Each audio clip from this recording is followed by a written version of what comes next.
And we are live at Zapata Mexican Restaurant for week 2 of the Panther Pulse, as we got a great show here for you tonight. Good evening, everybody. Justin Foster here with Caleb Turrentine. Coach Vickery, practice running a little late tonight, had some weather, so he will be joining us here in a bit. But we have cross country with us. Coach Springfield joins us in a bit. Justin Ward will stop by to talk all things PHS band. That is coming up later in the show, but joining us now, Kyle Cotton with us. He was on the call Friday night for the Panthers opener, a 14-10 loss to Jackson-Olin. But we start with Caleb. What you excited about tonight? College or high school football is back. College football does come back this weekend, right? But how's it feel to be back in that flow and Friday night lights back on? Yeah, it feels good. That week 0, you almost sneaks up on you every year, and then once you make that shift into that next week, it's like you got to drop it. You got to look at the teams that had the impressive wins, where the changes are coming. It's exciting to get into that mode rather than the preseason mode. So I talked about it all last week. It more than sneaks up on you when first full week of school you got a Friday game and you just got to jump in. So, Kyle, we go now to you. Friday night, how'd it feel just to be back under the lights, hear the band play, and have that atmosphere, fans in the stand and lights on the Panthers? Well, week 0 means August, and it's hot. It was hot and humid. But, having those Friday night lights on, it was absolutely wonderful. Again, the sights, the sounds, and being there to get everything started, and a little bit more appreciation for what you do every Friday night. Moving into your seat, that was a bit of a challenge, but we got through it. We survived. So he's going to make you take on that role every week now. He's going to sit back and let you do the play-by-play. Is that what's about to happen? I'll gladly slide back into color. Hey, I'm ready to be back too. I want to be back under those lights as well. So. We will talk a little bit about the game. Kind of a slugfest early. Jake Garner puts 3 on the board at halftime for a 3-0 lead. Jackson-Olin kick return out of halftime to take a 7-3 lead. They tack one on later. Darius Copeland gets a touchdown for your final of 14-10. What were your impressions of Coach Vickery's debut and the Panthers opener? He mentioned last week here on the show, it's physicality and discipline. And discipline was absolutely there. It was pretty impressive. I mean, from an offensive standpoint, a lot of the motion that they had going on in the offense, not a lot of mistakes there. Very clean. Just some things need to finish on some plays and get the ball moving on offense. Defense, impressive. Gave up one play, and that was a touchdown. That was it. Had some kick return issues there with starting the second half. But overall, pretty good performance. We just, get moving the ball a little bit more. Yeah, on that offensive side, we talked about it last week. It's a completely change in system here. Did you feel like that affected it when you're looking up from above? I guess maybe you see a different point of view than maybe a lot of the coaches do. So, did you think that mattered? I don't know. I think a lot of the of course we had some good leadership, senior leadership leave, but coming in, I think the previous offense are running with the option. There's so much discipline there. These kids are used to it, and they just kind of fell right into it. And they didn't run the offense to me. It looked like that they were the first time they'd ever seen it. Just, again, small things, if I think make some corrections and they can start moving the ball, they're going to be in pretty good shape. And they always say that week 1 to week 2 make us improvement, and looking excited to see what we can do against Oak Mountain. Well, J.O., what you heard before the season was a lot of question marks from them too, new coach as well. But when you think Jackson-Olin, you think athletes. And from looking at the film and seeing some pictures from Friday, looked like they certainly lived up to that billing. What were your impressions of Jackson-Olin, particularly that defense? Absolutely. Size-wise, they step out on the field, they're pretty intimidating. But the way the defense matched up with that offense, they didn't have an issue. And that's what excites me moving forward with this defensive crew they got moving in. Throughout the season, I think the Pelham Panthers are going to be pretty good defensively. Yeah, and that's – I think we might have thought that coming into the year, too, that defense really needed to be the strength, especially early on when Pelham's still trying to figure out this quarterback situation. Right. Did you feel like that went into trying to gain a rhythm when there's one guy in there every couple possessions? Did that make it harder to find a rhythm? It may have been. But, as far as both of them really commanded the offense pretty well, they showed up and did what they had to do. There was some missed opportunities with passes and things and different reads, but they're young guys, and they're kind of getting started in that position and getting their feet wet there. So, again, I think there's a lot of positives we can look forward to. Yeah, I think that's something you can expect in a week 0 from anybody. The state's top quarterback recruit got shut out last week. So, that's things happen in week 0 that was a bit shocking, right? Well, what new things on the offensive side stood out to you? I mean, seeing Darius Copeland get more touches, certainly an optimistic sign of what we've seen in years past, the explosive ability he has. But, it's a stark contrast to what we're used to. What did you think of the offensive changes? Well, obviously, with no option, it's clear. It's just not there, so you're used to seeing that, so that one got being pulled back. But again, there's always that chance of turnovers and things in the option play, and then we just there was no turnovers there for the most part on the offensive side. Darius, Rossin mentioned it last week. It just seemed to simplify. I understand the play calling may be a little bit more difficult and how the terminology and the change they're going through there, but it just seemed to simplify the offensive motion itself and how things were moving forward. But again, they reacted pretty well to it, and there was not a lot of false starts, things like that you would see with a new offense coming in. And we talked about it last week with Coach Keel. You kept calling her Miss Keel. It threw me off, I think it's kind of transitioned that. Principal. I'm going to still call her Coach Keel. That's what I do. But we talked about atmosphere, how great it was to get maybe out of the COVID shadow and into a Friday night that felt like it was 3 years ago. How did it feel for you? It was awesome. And, a couple things is just the crowd coming in, and you take those handcuffs off of you that COVID kind of brought in. No worry about separation or people sitting and 6 feet apart that whole game. Just go back to normal, and we had some normalcy there. Another thing to mention as well, the stadium looked absolutely phenomenal. All the work that's been done there, the railing on the against the north, I guess, east corner, and the concrete work that had been done on the visiting side, absolutely gorgeous. And that's they're still finishing some of that up, so it's only going to continue. Exactly, the work continues, but it looked great. Well, the schedule this year, a lot of 7A opponents. It's not doing you much favors. We've got a tough slate ahead, and this weekend, Friday night, trip to Oak Mountain, a team that physically is going to mimic a lot of what Jackson-Olin had. How do you think this kind of prepares, and how do you adjust to that 7A size and physicality of the Eagles? I'm not sure. I mean, it was Evan Smith. Is that his name? I believe. He is no longer there. He's no longer there, which is going to be exactly. It's going to be, it's going to help from a defensive standpoint. But maybe an equalizer. They're predicting 2.5 inches of rain maybe before Friday, and that's a natural turf field over there. So we have to bring our boat and see how we're handling that situation at Oak Mountain. But yeah, I think we're going to be in pretty good shape. I mean, Northside comes over, again, a new coach for them as well. Not a lot of distant, point spread between the two. Was it 24-10 or 24-14? 23-14. 23-14. Yeah. I think we got a good chance there. I think it's going to be another low-scoring one, and that's what Oak Mountain does. And based off week one, I could see this being a very low-scoring game again, especially if it's wet, muddy Herdmont that everyone loves to watch. That might be to our advantage. Exactly. And our defense, they want to get down, get dirty, and I think they're licking their chops for a game like that. Yeah, they definitely didn't back down at all against Jackson-Olin. I mean, with Seth Branham and Cohen Lee and Bishop Rella, I mean, guys were impressive. I'm just naming a few, but those are guys immediately that are going to pop for you. Yeah, absolutely. So, we have mentioned, and it's talked about often about the improvement from first game to second. What areas are you going to be looking at, Friday to kind of see us take that next step? Well, obviously quarterback play. A couple of those that we had some good reads with Clayton there, and also with Drake. Both handled, well when they got their opportunities to play. One thing that surprised me is that, and I'm not sure what we're calling it. Of course, we always call it Wildcat when Darius comes in.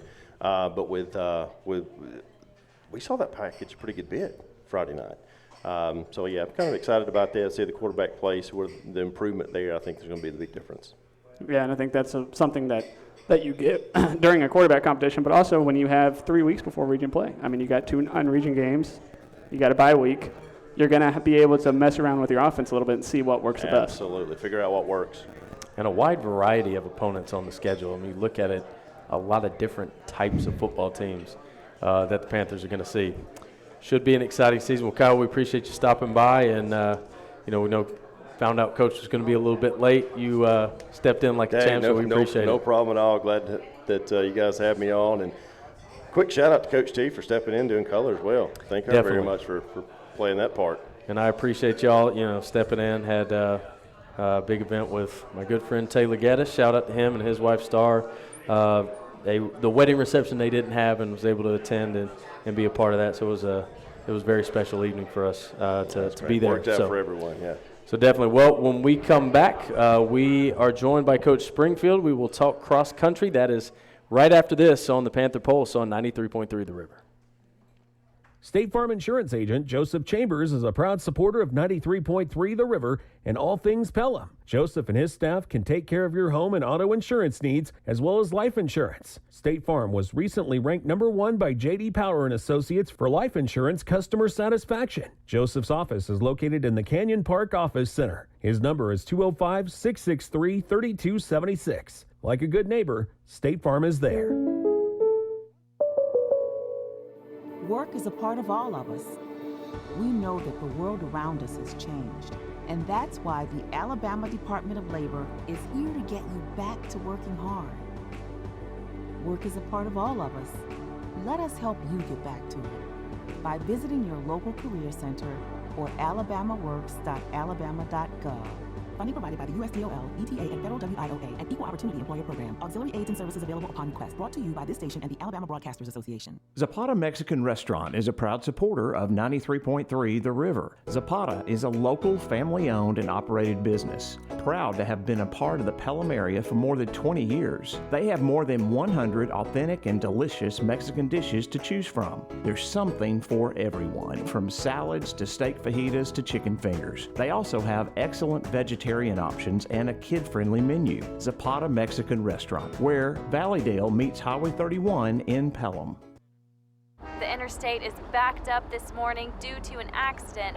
So you don't like sitting still on the interstate? Get the free Algo traffic app. With Algo, you'll have the information you need to avoid problems on your route, to work, to home. Traffic backups, wrecks, lane closures, all with current info and live traffic camera feeds. Know before you go with Algo Traffic, ALGO Traffic from the Alabama Department of Transportation. Get it today and arrive on time. Sponsored by LDOT, ABA, and this station. Back here at Zapata Mexican Restaurant, it is the Panther Pulse here. Week 2 of the Pulse. Week 1 officially for high school football. Joined now by Coach Marty Springfield as well as Anna Bravo. Guys, welcome to the Pulse. How are we doing tonight? Doing great, thank you. Appreciate y'all kind of adjusting the schedule and stepping up a little bit. We'll start with Coach Springfield. Just talk a little bit about how things are going so far. How is this group? Going well. We've got several new athletes compared to what we had last year, despite the fact that we did return everybody in our top 5, both on the boys and girls side. But we added to that either people moving in, new athletes deciding to give cross country a try. So we're excited about the group we have. Look forward to the year. Yeah, I did want to touch on that. I always love the cross-country recruiting aspect of it because a lot of times it's not, most of their top sports. You have soccer or track and field, or I've known wrestlers to do it. How's that recruiting process like when you're trying to fill the team? It's definitely, it can be a tough sell because it's not something that's easy, and you can't really blend in. I grew up playing a lot of different sports in addition to running. And, you can kind of blend in. Maybe if you're not the starter, you just kind of hang out on the side.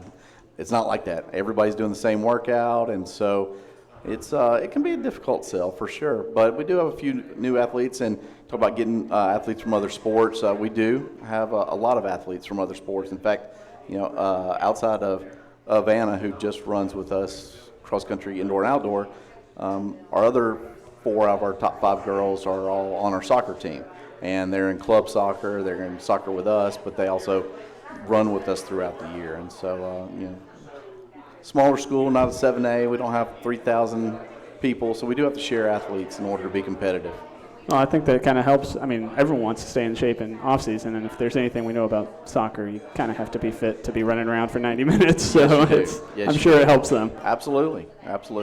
Now, we talked to Thompson Gennari last year about sort of the cross training. I mean, is that a huge part of the selling point is, hey, take your training to the next level for that sport and complement it? Or is it kind of that, odd fit where it's, in soccer it's a perfect fit, but basketball it's more fast-paced and explosive? Yeah, I mean, for some people, I guess maybe they're trying to do it to help get in shape, maybe for something else. But for a lot of them, in fact, for the soccer girls, we have to cut back their training because we're trying to work with them and let them be able to do their clubs seasons.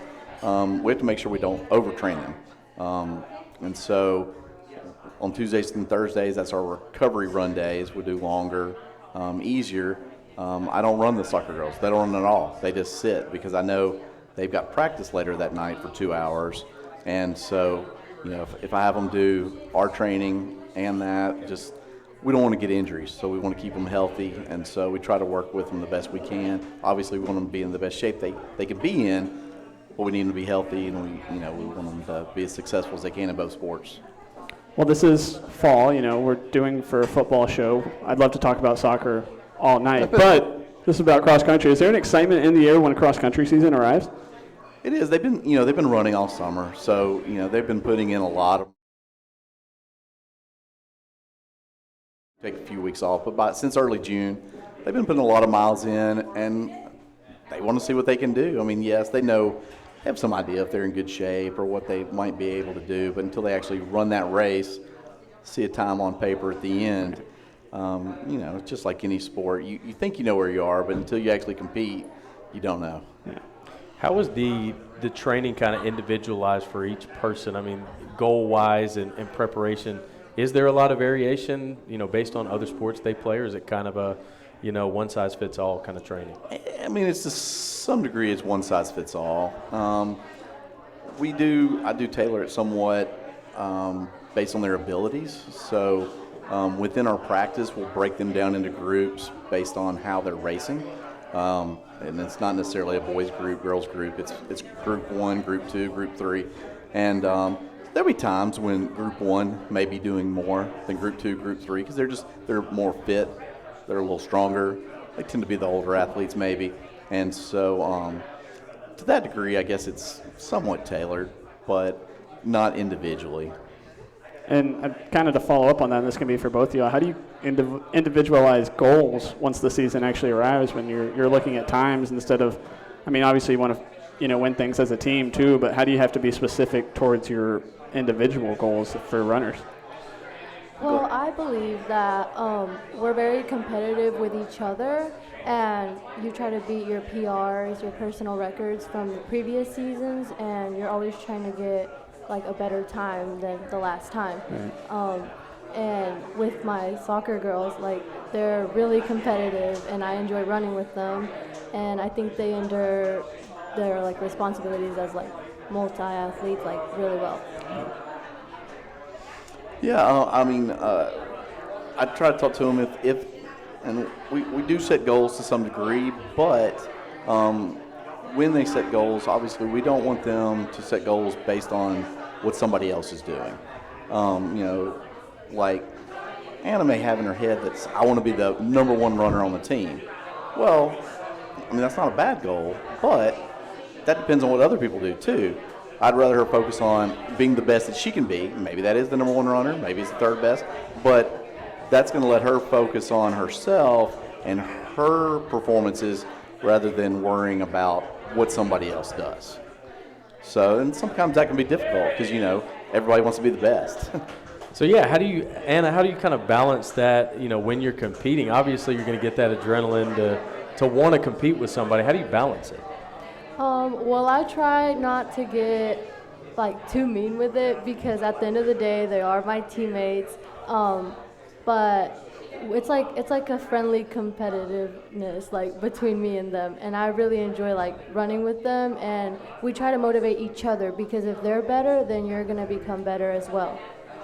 So do you have a time you're shooting for by the end of the season? I'm trying to break 21 this year.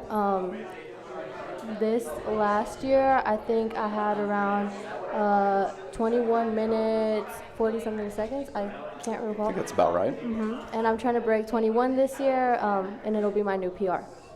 It would be my new PR too. So just to be clear. So do you have to kind of stop yourself on a race day? I think the adrenaline is on another level of not just spending all that energy too quickly. Yes. On days in which it's very sunny, our coaches they tell us that maybe we should sit out, like, instead of being in the sun, and they really take care of us, and they take a lot into consideration, like the weather and our well-being and the workouts that we've done throughout the week. And I feel like a lot of it, like, goes out to them because they take a lot of care for us. So when did you start running? I mean, was it something that, what brought you into it, and why was it appealing to you? Well, I was kind of like recruited into it. Volleyball practice, 7th grade. They sent me out with Coach Price, and I started running in middle school, 7th grade. And I didn't start running cross country until my junior year. I ran like for little snippets of the seasons like before, but volleyball didn't really for that. But junior year I decided to step in and do a full season of cross country, and I really enjoyed it. I enjoyed spending time with the people who I run with, and I learned a lot, and this is my 2nd year doing a full season.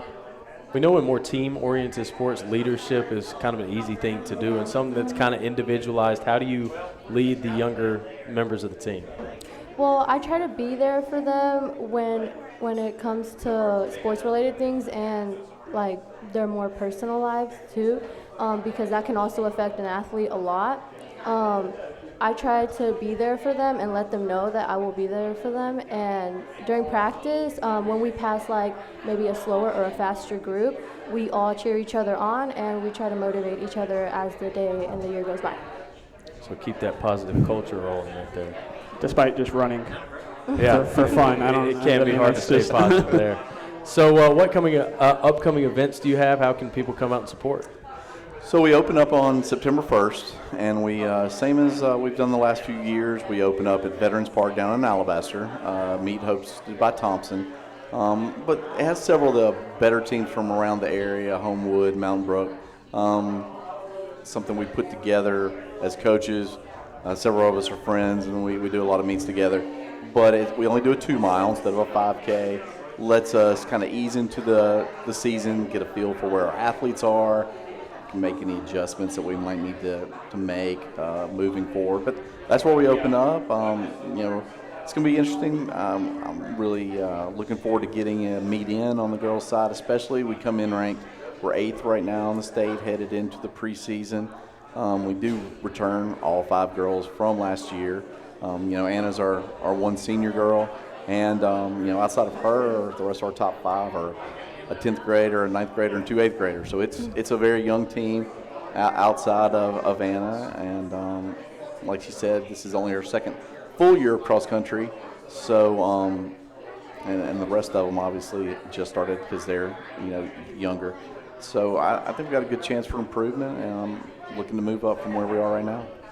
So you got the floor now. Anything you want to say to the young Panthers thinking about coming out to the cross-country team?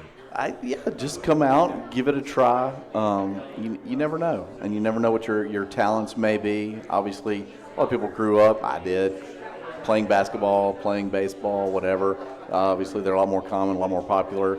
But you never know what talents you might find down the road. I've had several athletes go run in college that until their 9th, 10th grade year, they were a cheerleader, a baseball player, whatever, and they just decided to try something different and found an ability that they didn't know they had. That's where the opportunity is. Got to go where it knocks. Guys, thanks so much for joining us here on The Pulse. Coach Marty Springfield and Senior Anna Bravo. Coming up after the break, we switch gears to the sounds of those Friday nights. Mr. Justin Ward, band director for Pelham City Schools, joins us to talk all things Pelham Halftime Show. That's coming up right here from Zapata on 93.3 The River. Zapata Mexican Restaurant is a proud supporter of 93.3 The River. Zapata is a local family-owned and operated business, proud to have been a part of the Pelham area for more than 20 years. They have more than 100 authentic and delicious Mexican dishes to choose from. There's something for everyone, from salads to steak fajitas to chicken fingers. They also have excellent vegetarian options and a kid-friendly menu. Zapata Mexican Restaurant, where Valleydale meets Highway 31 in Pelham. You can now do more without it costing you more. Alabama's attractions have come together to offer the all-in-one ticket that downloads to your mobile device. No matter how many attractions listed on the ticket you see during the time span you bought, your price stays the same. Pick the right ticket option that best fits your schedule, and then enjoy more attractions without spending more. All-in-one tickets for different areas of Alabama are available at alabama.travel and other places where online tickets are sold. Brought to you by Alabama Tourism Department, the ABA, and this station. State Farm Insurance Agent Joseph Chambers is a proud supporter of 93.3 The River and all things Pelham. Joseph and his staff can take care of your home and auto insurance needs as well as life insurance. State Farm was recently ranked #1 by J.D. Power and Associates for life insurance customer satisfaction. Joseph's office is located in the Canyon Park Office Center. His number is 205-663-3276. Like a good neighbor, State Farm is there. Work is a part of all of us. Working drives us to push beyond what we thought was imaginable and allows us to come together again for the things that really matter. That's why the Alabama Department of Labor and the Alabama Career Center system is here to help you discover bigger opportunities than ever before. Visit your local career center or alabamaworks.alabama.gov. Funding provided by the USDOL, PTA, and Federal WIOA, an Equal Opportunity Employer Program. Auxiliary aids and services available upon request. Brought to you by this station and the Alabama Broadcasters Association. We are back here from Zapata as the Panther Pulse marches on here, joined now by Justin Ward and several guys from the band, Xavier Glaze and Josh Kelley with us. Guys, how we doing? Doing well. Thank you very much. Appreciate y'all being with us. Now we'll start with Mr. Ward. Just talk a little bit about this year's halftime show for those that weren't there Friday to see the debut. Yeah, this year's halftime show, it's a little different for us. We wanted to do something that kind of tells a story and is a little more character-based as well and utilizes all popular music of some kind. So it's entitled Little Red. It tells the classic story of Little Red Riding Hood. So we have people in the band who are the wolf. We have character who's Little Red Riding Hood, and we use all kinds of music, everything from the Beatles to music from Into the Woods, the Disney movie and musical, to a song by the Police, and Duran Duran, Hungry Like the Wolf, and a little bit of everything in there. So we talked about the improvements from a week 0 to week 1. Do you expect the same out of your band come this week? We do. I think it's somewhat similar to probably the process of what the football team goes through. I hope Coach doesn't get mad at me for saying that, but we're not only trying to refine what we're doing, we're also adding in layers to what we're doing to be able to expand and conclude our halftime show throughout the season. So every single week it looks a little different, and it's just a work in progress from week to week. So what goes into that process of picking the show? I mean, how much is it just you? Is it a collaborative thing? And, just walk us through that. Well, if you like it, it's me. If you hate it, it's not. I had nothing to do with it. No. More or less, we start in December, and we just get together and throw ideas around. We also have some people from out of state who are designers who collaborate with us, and so we throw different ideas out, and then we begin the process of writing the music in January, and then it moves to writing the percussion book, and then writing the visual component, and so it pretty much is from December all the way until July to design it out. And then we've already started talking about ideas for next year. So it really, marching band has really become a year-round activity at this point. Yeah, and with the preparation work that comes into that, you said going into July, and I think we all heard the stories of band camps, especially when used to, on the concrete slab out there at Pelham. But the heat, not anymore. That's what I'm saying. What it used to be. When the heat or rain or whatever like that, do you have to go through anything where you really slow things down or have to adjust your schedule at all in that prep time? Well, first of all, we do spring training sessions, so that's really our base acclimation period when it's not too hot outside. And then we move through the summer. We start to, go for the 2 hours of rehearsal in the mornings where it's cooler outside, and then we just continue to get them acclimated to the heat. Fortunately, we did move off the blacktop this year, and so we've moved on to beautiful artificial turf thanks to Pelham City Schools, and it has been just a game changer for our program. But there is that acclimation to that. We try to stay out of the rain, but occasionally, like yesterday, we had to get in it a little bit just because we can't fall too far behind. And some Fridays you got to play in the rain, so that is true. And maybe this Friday, never know. So we'll see. Now, when you're picking those songs, how much do you feel any pressure to put fan favorites and songs that you're going to get a good reaction to? I mean, how does that play into it? The hard part for us is that we're highly competitive. And so, sometimes when you go fully competitive, you gravitate away towards stuff that's completely recognizable for people. But I think we're starting slowly but surely. We've had some years where we found a really good balance of that. And I think this year is a really good balance to be able to do something that's highly competitive, that's going to do well when we go to competitions in October, but also something that will appeal to the crowd. It's a very relatable story, as well as it just has lots of things that are going to appeal once we get going, from costuming, and then, of course, the music choices we think people will recognize. But we're trying to always make sure that our home crowd enjoys what we're doing first and foremost. Sometimes we hit the mark. Last year we maybe didn't hit the mark quite as well, but I think that this year this is going to be very enjoyable, and the feedback has been very positive thus far. So I know the competition season is a huge part of what we do. For those that aren't familiar with it, what are the differences in a typical Friday night performance and what you're aiming for with competition? Well, the big thing is when you're, of course, we kind of switch roles. So we're there, on Friday night most definitely to represent our community and support our team. Those are really number one. When you go to a competition, you're there, people are there to watch the band compete and watch other bands perform and get assessed and see how they rank against each other. And so it is very different when you bring, we hosted the marching championship last year. We packed the stadium out. We had almost 5,000 people there for just band. And so it is very different when everyone is just there to watch that and to support it. So it's, there's a lot more that goes into it as far as your warm-up and just the different things you have to do, the award ceremonies that they have. So it's a lot more similar to like a track meet where you're competing against multiple schools from different locations. Do you have a good feel when you go into a competition of where you might stack up just based off what you've seen throughout the year already? Well, I think that we're always just simply focused. What we try to train our students is control what you can control, worry about what you can control. And, really all we're concerned about is our performance. And are we going to give our best? Are we going to realize our potential? Are we going to be the best version of ourselves that we can be? Sometimes there may be bands that are just better than us. I mean, we have a general idea of where we are, of course. I mean, you don't step foot on the football field on Friday night and not have any idea how you're going to size up. But at the same time, ultimately, you're just focused on what you can control.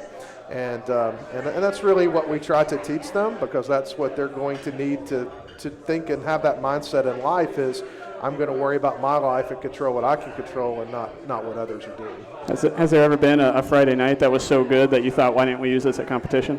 Sometimes. The funny thing is, I don't know. I've done this for 18 years now, and when we have a really good Saturday, we generally don't have a good Friday night. I have no idea why.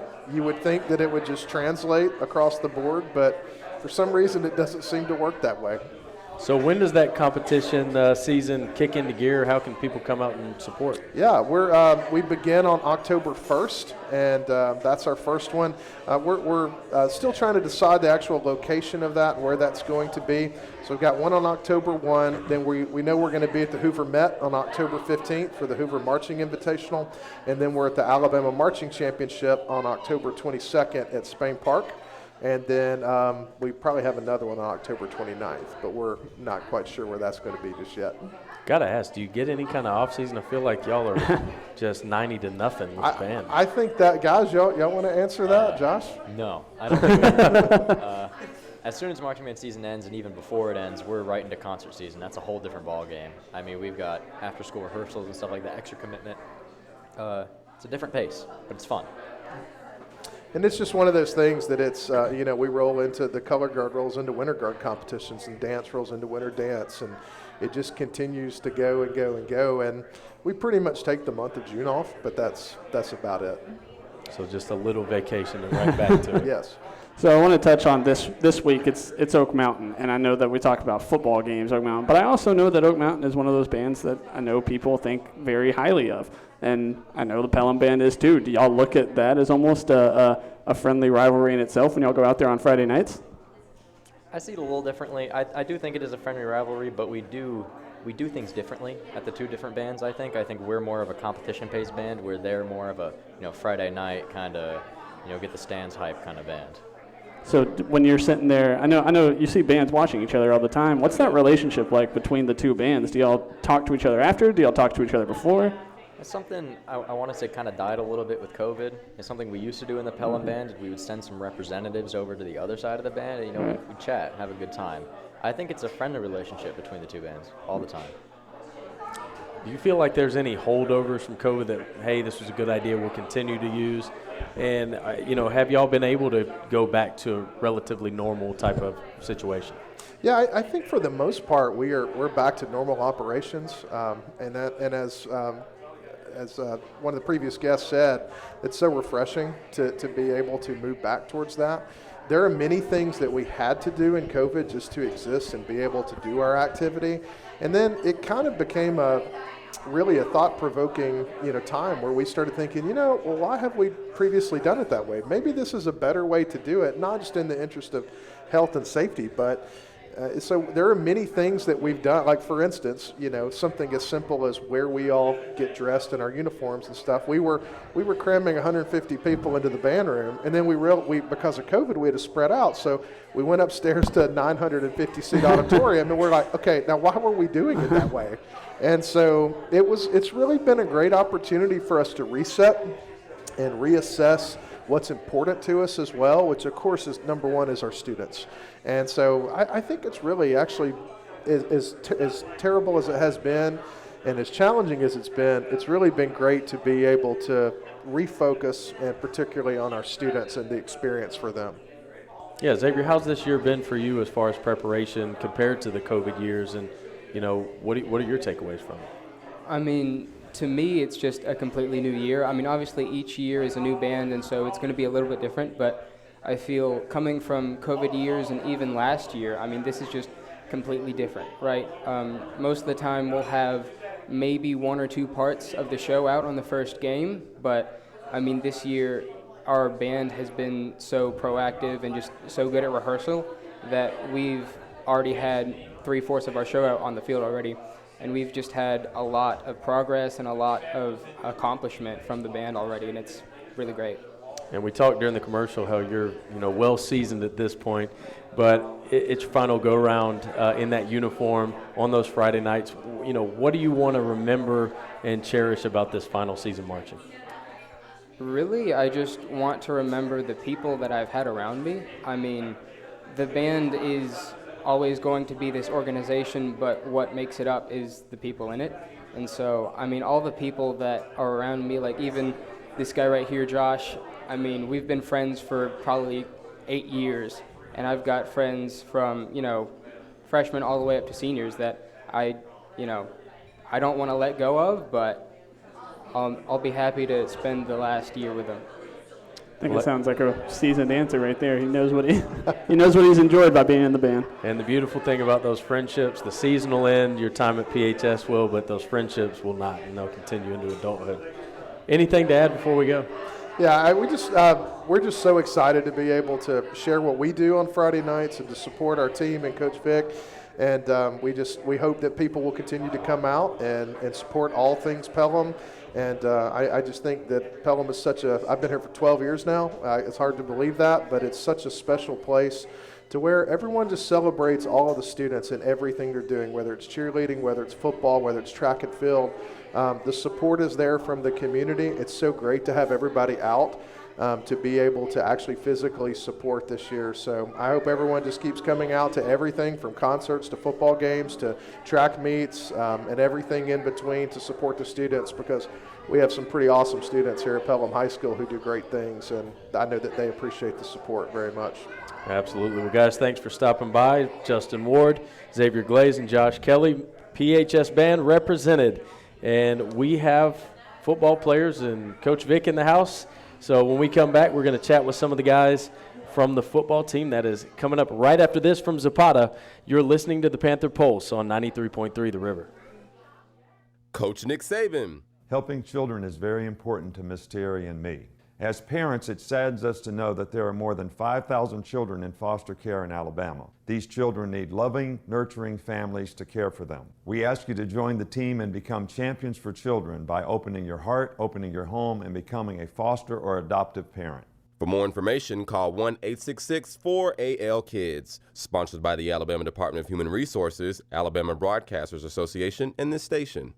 State Farm Insurance Agent Joseph Chambers is a proud supporter of 93.3 The River and all things Pelham. Joseph and his staff can take care of your home and auto insurance needs as well as life insurance. State Farm was recently ranked #1 by J.D. Power and Associates for life insurance customer satisfaction. Joseph's office is located in the Canyon Park Office Center. His number is 205-663-3276. Like a good neighbor, State Farm is there.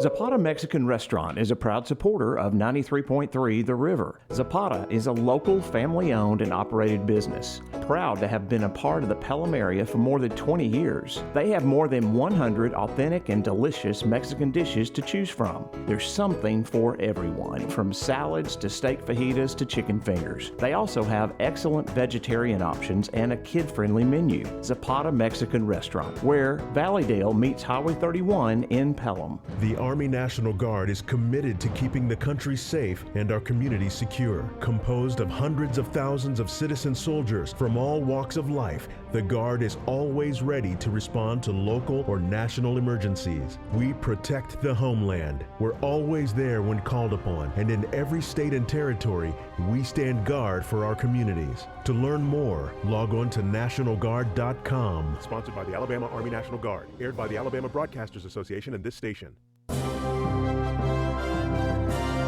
Back here on the Panther Pulse, joined by, we got quite a few football players here joining us, got a treat here. Joining us now, Darius Copeland and Jamal Miles. We're going to chat with Cohen Lee and Seth Branham coming up after this. 4 seniors for the Panthers making a big impact on the field. We start with Darius and Jamal. Guys, how we doing? We're good. Doing good. So practice running a little late. I know y'all coming in a little hot after a long day. How's practice going this week? Working hard. We just putting everything together from the loss from last Friday. So we just getting everything straight for Oak Mountain game, and we're gonna get to it. Does it hit a little different this week with it being Oak Mountain? Oak Mountain's a good team. So we're gonna, once we get everything right, it's like we're gonna be straight. We'll be good on Friday. So, J.O., very physical team. Yeah. Certainly going to see a lot of that with Oak Mountain. How do you feel like that prepared you for what we're going to have this week?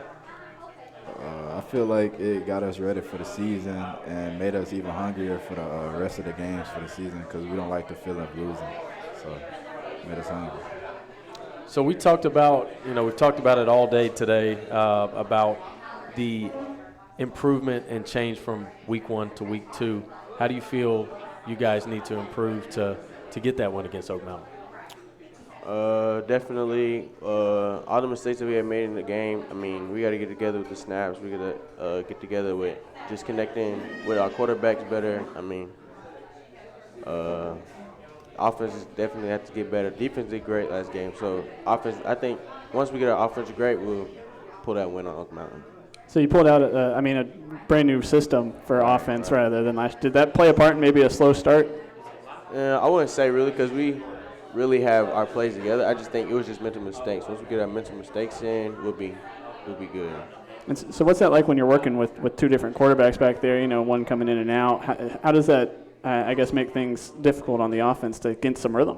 One's a lefty, so one's a righty. So it's like, as a receiver for me, it's like, I'm kind of used to it, so it's like the ball does spin the other way.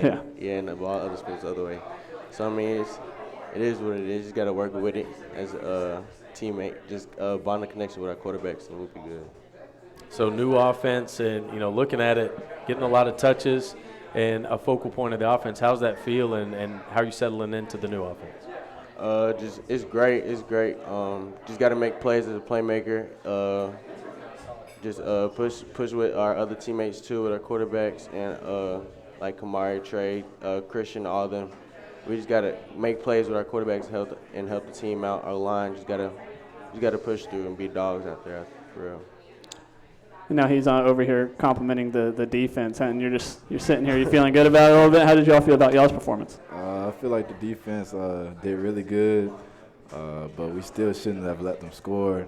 But I mean, but I feel like we got many stops on fourth down and many good turnovers. I feel like our defense is good. It needs to improve a little bit more. So you guys, we talked about last year's senior class nonstop, how great that class was. You guys pretty good class too. How do you lead as the new seniors and kind of the start of your senior year? How's that role feel for you?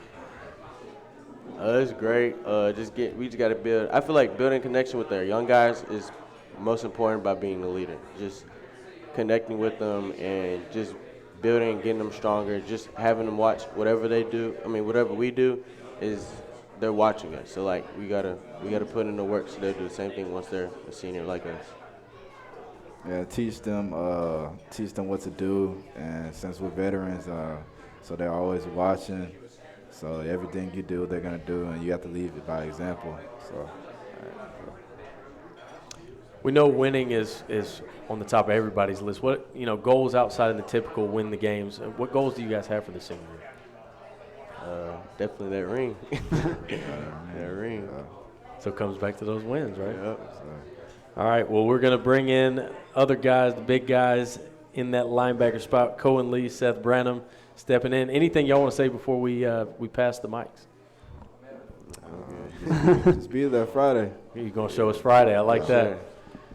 All right, guys, thanks for joining us. We're bringing in Cohen and Seth, two linebackers for the Panthers. We can keep talking defense here a little bit now. And I know their eyes are going to light up to talk about that defense. Guys, welcome to the Pulse. Hey, how y'all doing? Doing great. Great to have you with us. And, we did mention it, defensive performance on Friday. Your guys' thoughts on y'all's play on the field? I mean, I'm just really proud of everybody. We all came out there to play.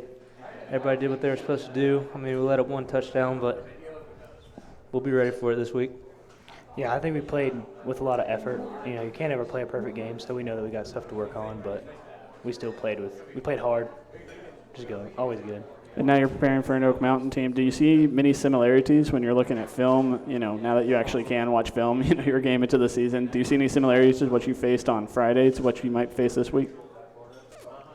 I mean, it's a different speed change. Like Oak Mountain runs a lot of outside zone, inside zone, stuff like that. And just a little bit different.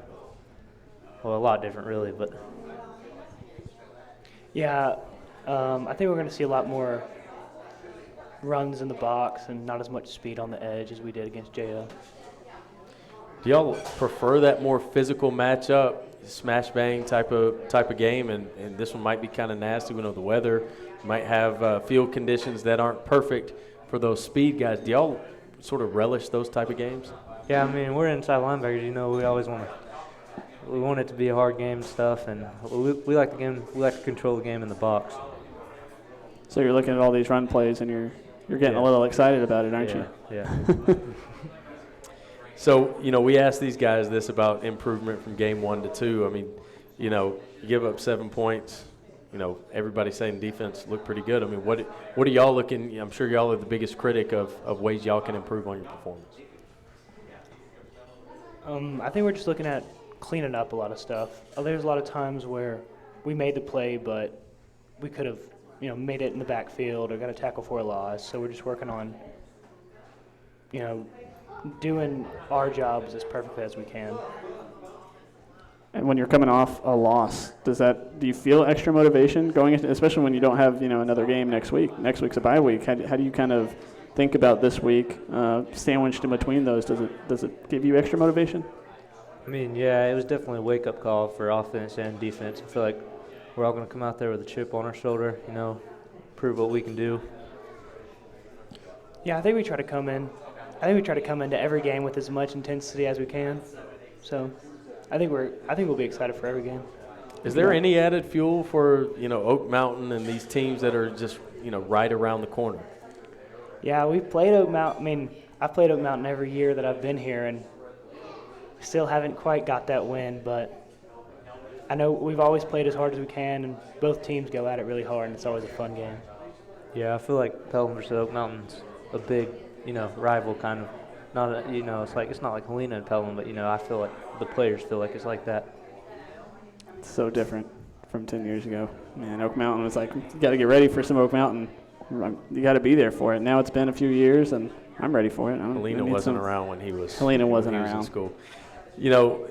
Again, we talked about goals with Darius and Jamal. What are some goals you guys have for this season? I would say we obviously as the inside linebackers, we want to be big leaders in the defense. More than just getting a certain amount of tackles, but we really want to lead the defense and help cultivate a team and a defense that'll be good for multiple years. Yeah. Can you talk about that role as inside linebackers, the checks that you're doing at the line of scrimmage? I mean, how complicated does that get for y'all? We have some really great coaches who make it as easy as they can for us. So it can get a little complicated sometimes, but we're both veterans. We've been playing for a while, and we have our coaches have really helped us out. You guys have both been fun to watch and develop over the last couple of years. What would you say to the younger guys that want to follow that path and get to the point you're at? Just do everything you can. Just go full speed every play, 110%. You don't got to make the play. Just be going 100%. Do what you can. You don't got to be a hero.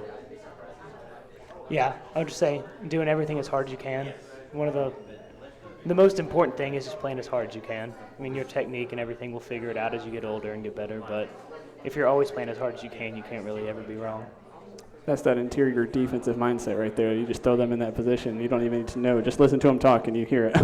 Well, we're looking forward to that 110% on Friday against Oak Mountain. Guys, Cohen Lee, Seth Branham, thanks for joining us. Thanks to Darius and Jamal as well. We are close to wrapping things up, but we got Coach Vickery joining us right after this to wrap things up on the Pulse. We are right back on 93.3 The River from Zapata Mexican Restaurant. State Farm Insurance Agent Joseph Chambers is a proud supporter of 93.3 The River and all things Pelham. Joseph and his staff can take care of your home and auto insurance needs as well as life insurance. State Farm was recently ranked #1 by J.D. Power and Associates for life insurance customer satisfaction. Joseph's office is located in the Canyon Park Office Center. His number is 205-663-3276. Like a good neighbor, State Farm is there.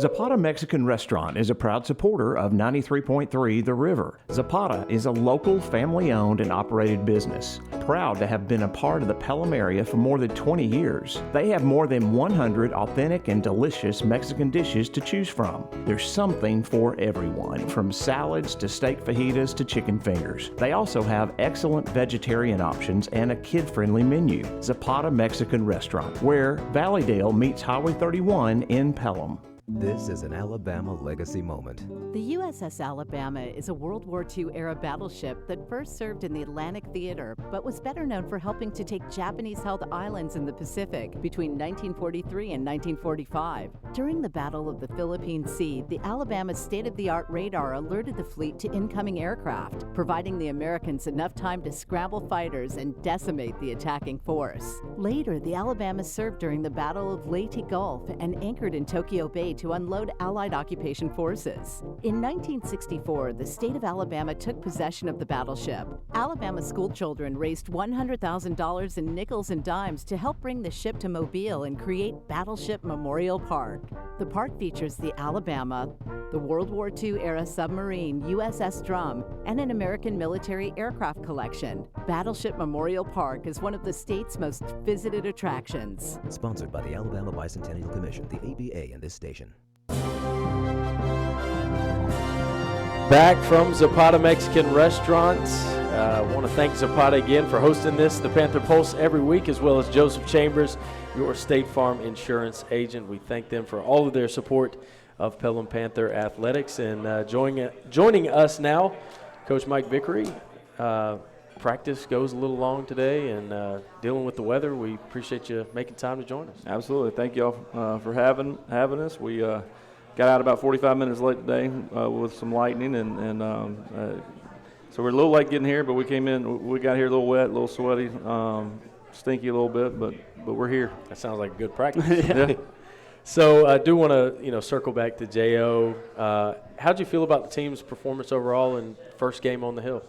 Well, I think obviously you want to go out and win every game. And, we know when you coming in that we would. We're still kind of trying to find ourselves a little bit, trying to find in some areas, not having a spring training and those kind of things. And tough matchup. J.O. is a really good, really physical, really athletic football team. And again, we knew it coming in, and I thought our kids gave great effort. I thought the atmosphere was really good, and had a great crowd. The community came out, and obviously some things, some good and some bad, like every first game, and our kids came back ready to work today and ready to go make that improvement from week 1 to 2.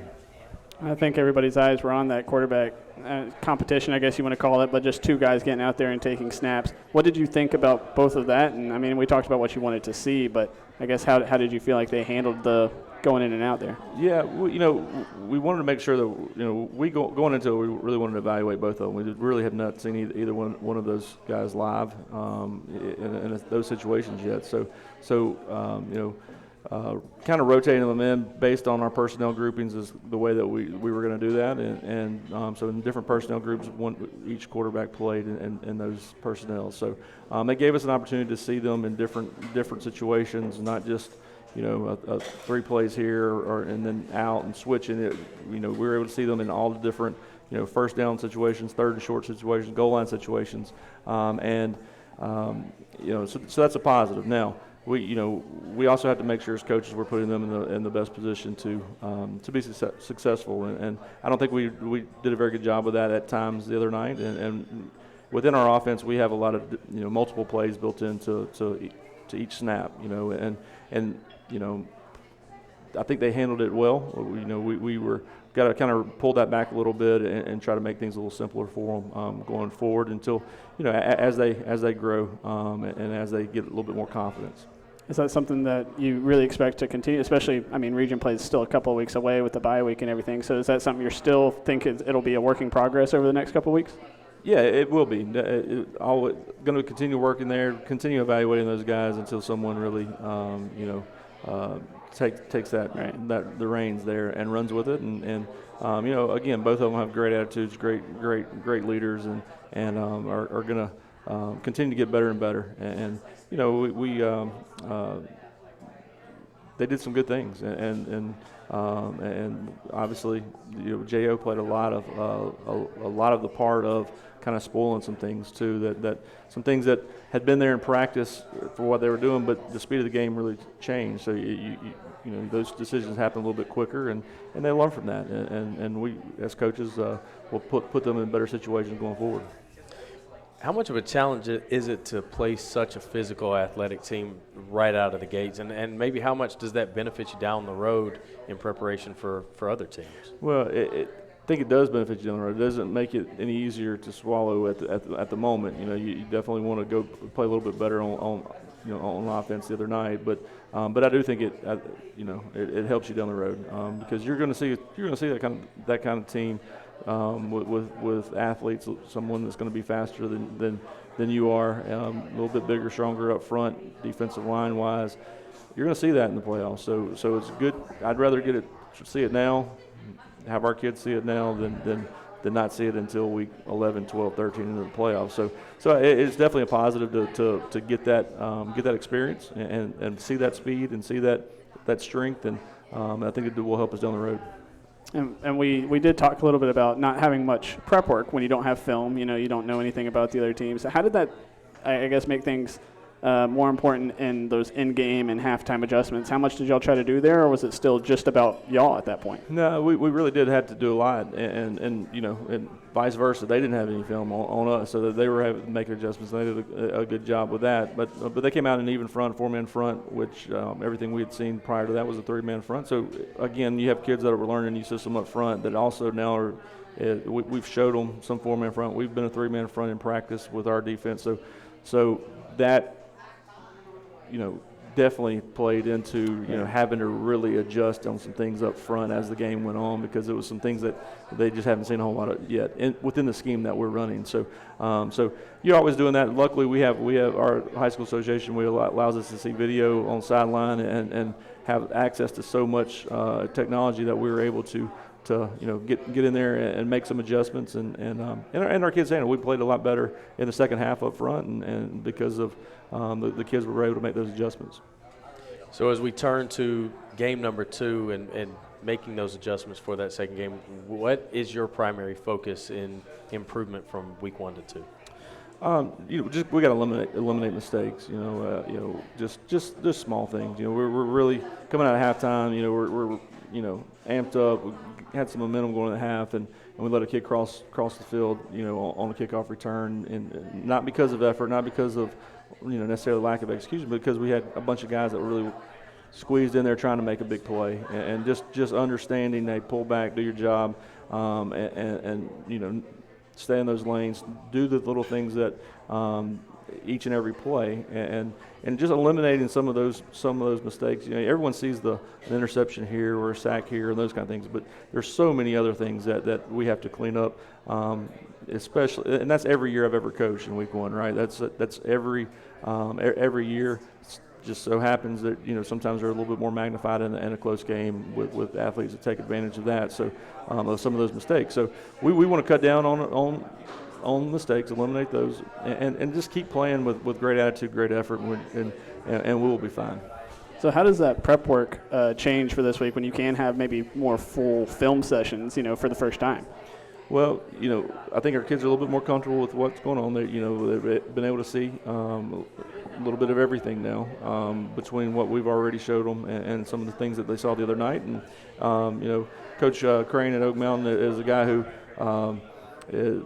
coached with me. Was a defense coordinator at Northridge with me that I hired there, and so familiar with what he likes to do, what he wants to do, and our kids will feel a little bit more comfortable with what they've seen to this point. So I think the preparation, it definitely, it helps so much. Just to be able to see personnel, be able to see tendencies within. It's a small sample size, but going back to last year and some things that Oak Mountain relied on defensively, offensively, it'll be a big help for sure.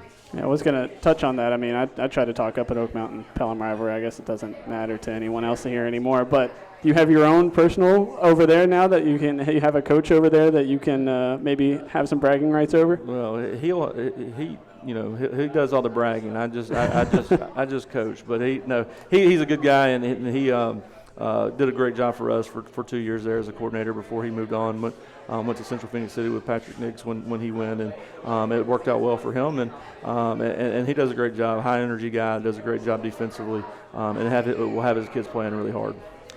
How do you prepare the guys? Their field, it could be a little messy on Fridays. Is there anything you can do to prepare the guys for that? Our field is a lot different. So, what do you do to anticipate that and prepare the guys? Well, first thing I did is I called and offered Coach Crane a couple $1,000s to move the game to Pelham, but he didn't take my offer. But I think our guys are they won't think twice about it. They're going to go play. Both teams have to play on it, if it's a sloppy game, the kids will have fun with it. We'll adjust and be ready to go. Like I said, both teams are going to play no matter what the conditions are, and they're going to go play hard. And it's going to be the team that like always, blocks, tackles, and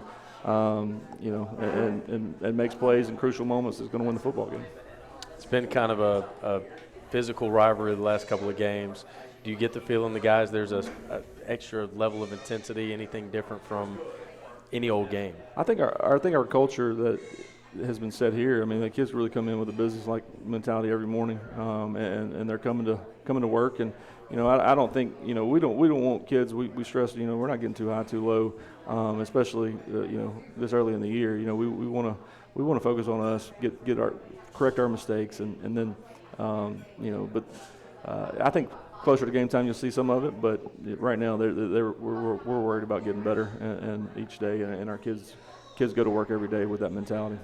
Is there a way you can maybe mentally prepare for a game that, maybe be lower scoring like y'all's last week in Oak Mountain. I mean, I feel like those are two pretty good defenses, especially if some weather gets on there. Is there any way you can get your guys' minds prepared for a low-scoring game like that? Low scoring games obviously magnify a kicking game, and I was proud of Jake Garner last week with coming in and making a big kick. Probably had an opportunity to kick one earlier in the game that I thought probably thought maybe been out of his range.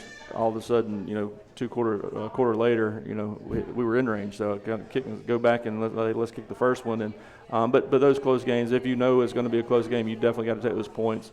You got to coach a little bit differently, play with field position. Not we're big. Fourth down, we're going to take chances and go for it and try to keep the ball as much as we can and still possession. So in a low-scoring game with the weather, you got to adjust what you're doing there, your mindset there, and play a little bit more conservatively, a little bit more from a field position and special team standpoint.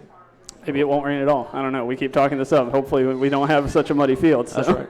Well, I was also thinking if Darius Copeland's still here, he wants to refute the low scoring thing in his mind. He might have 6 or 7 touchdowns himself. Yeah, and we talk about that with our skill guys a lot. Sometimes it becomes a mental thing. With wet turf, mud. But the guys that are chasing you, you're those fast twitch guys, the guys that can go. Those guys chasing you, they got to run through that stuff too. So to me, it amplifies you a little bit more, makes you a little bit faster, and those guys are fast enough to stay on top of the mud, not sink into it. So we we're going to go out there with that mindset and play Pelham football.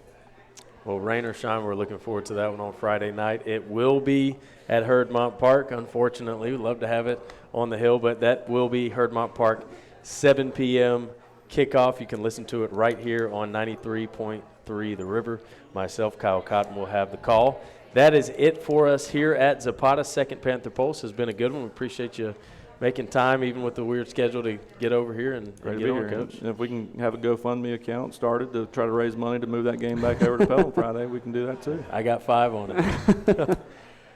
That will do it for us. For Caleb Turrentine, I'm Justin Foster. I want to thank Zapata Mexican Restaurant, Joseph Chambers, your State Farm insurance agent, for all of their support of Pelham Panther athletics. I want to thank engineer Mark Snow. Shout out producer Sean Anderson. He's been booking the guests and keeping us honest about everything going on. So shout out to Coach Anderson as well. Thanks to Marty Springfield, Anna Bravo. I want to thank Justin Ward as well as Josh Kelley and Xavier Glaze and our football players as well. That will do it for us here on the Panther Pulse. I am Justin Foster. Good night, and as always, go Panthers.